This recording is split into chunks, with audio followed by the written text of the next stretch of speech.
Good evening, everyone. Today I'm going to introduce you an organization under one of the largest nonprofit associations, the UNICEF, and the project name will be called the Peace One Day. In our human history, peace had never achieved in one day in experience from the ancient time to nowadays. Peace One Day was a project founded by British filmmaker Jeremy Gillant, and the UN has already declared the 21st of September of each year as the International Day of Peace. The purpose of this project as a student was trying to spread the word out to the public and avoid domestic and international violence around school, community, and the society. As an active, well-organized group, we need to do a lot of preparation before we really carry out the activity and should try to spread the word. Staying after school and organizing posters and flyers are necessary, which help us to plan and initiate the activity, work collaborating with the others, such as presentation that goes around the school for awareness of violence. It was very important to engage with the listener as what I'm doing it right now, because if they were not listening and understanding with the issues that happen right now around the globe, then our effort will be worthless. So now I will show you one of the samples that we did in the school while presenting, and I will show you what happened with during the videos.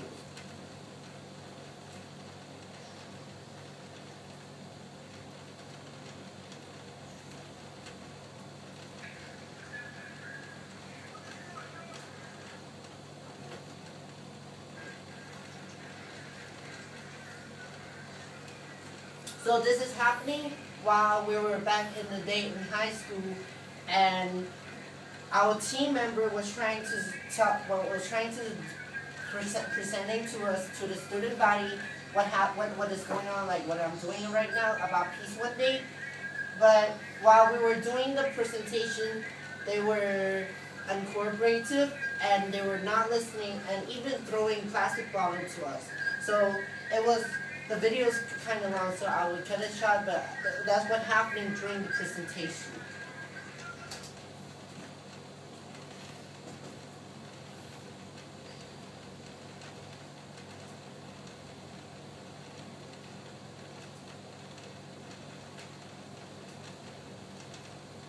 Because we were doing the project Peace One Day, right? And everyone had noticed that until this point that I'm presenting.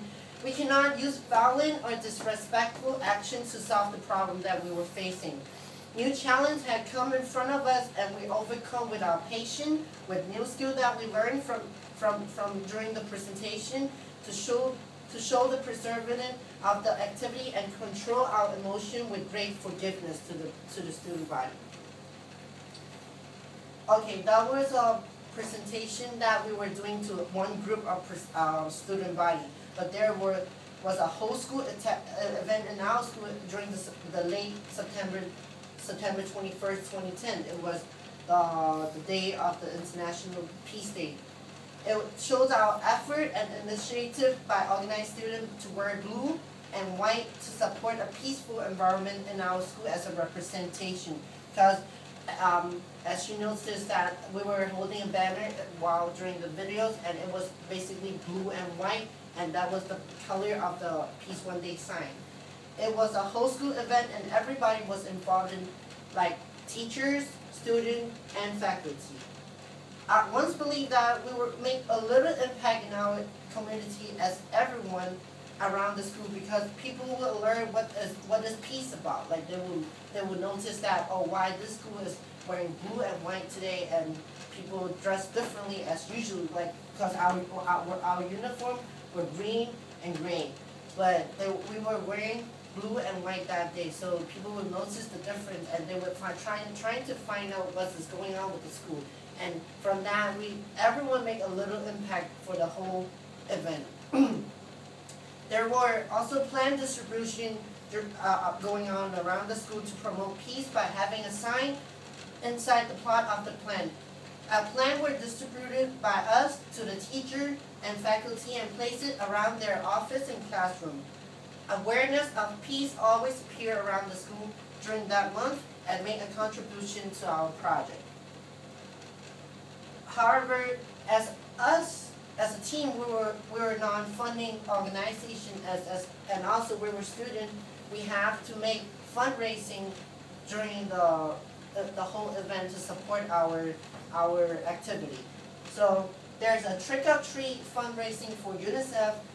There were Japanese earthquake relief fundraising and the UNICEF ice skating and made contribution to donation for the Peace One Day project.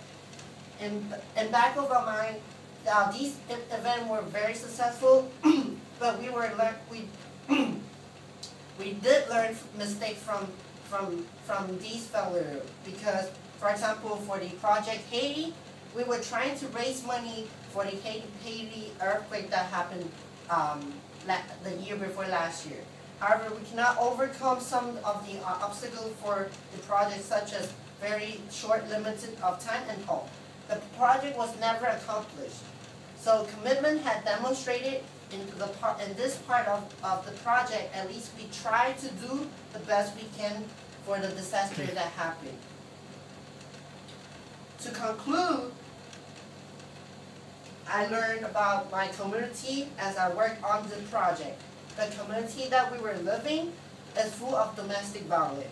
As one belief, we should put much more effort and funding on promoting peace and in this community that we were living in. And if more people can get involved into our organization, the Peace One Day, that promote peace, such as UNICEF, violence would decrease as a certain amount, and we will have a better community for living.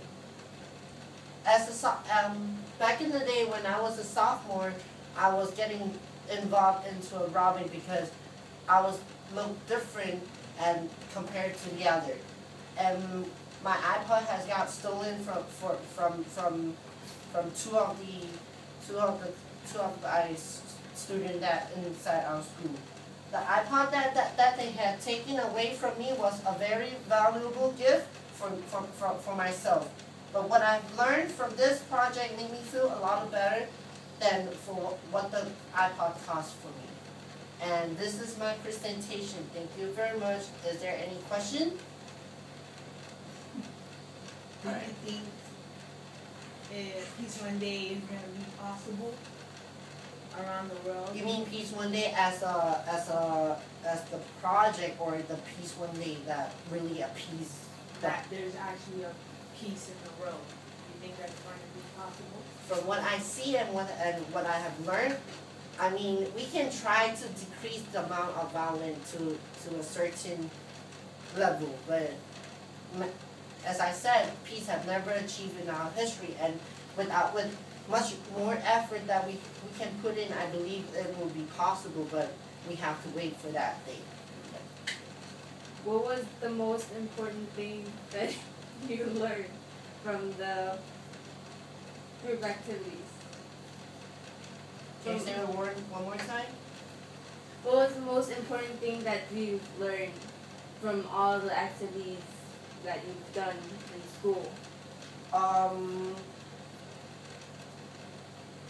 As there's a lot of activity that we have done while back in school, and one of the things that I have learned from as a group and a group leader, and sometimes as a group member, is we're trying to get everyone ideas together is a really hard task, because when everyone was trying to make a better job, and when a lot of ideas have come in and we have been brainstorming for a long time, everyone seems like has the best idea, but we have to try to get everything into one pot will be very difficult, and we were trying to get like how to take some part of that from one other and some part of that from the other. So that is the biggest thing that I have learned. Yeah.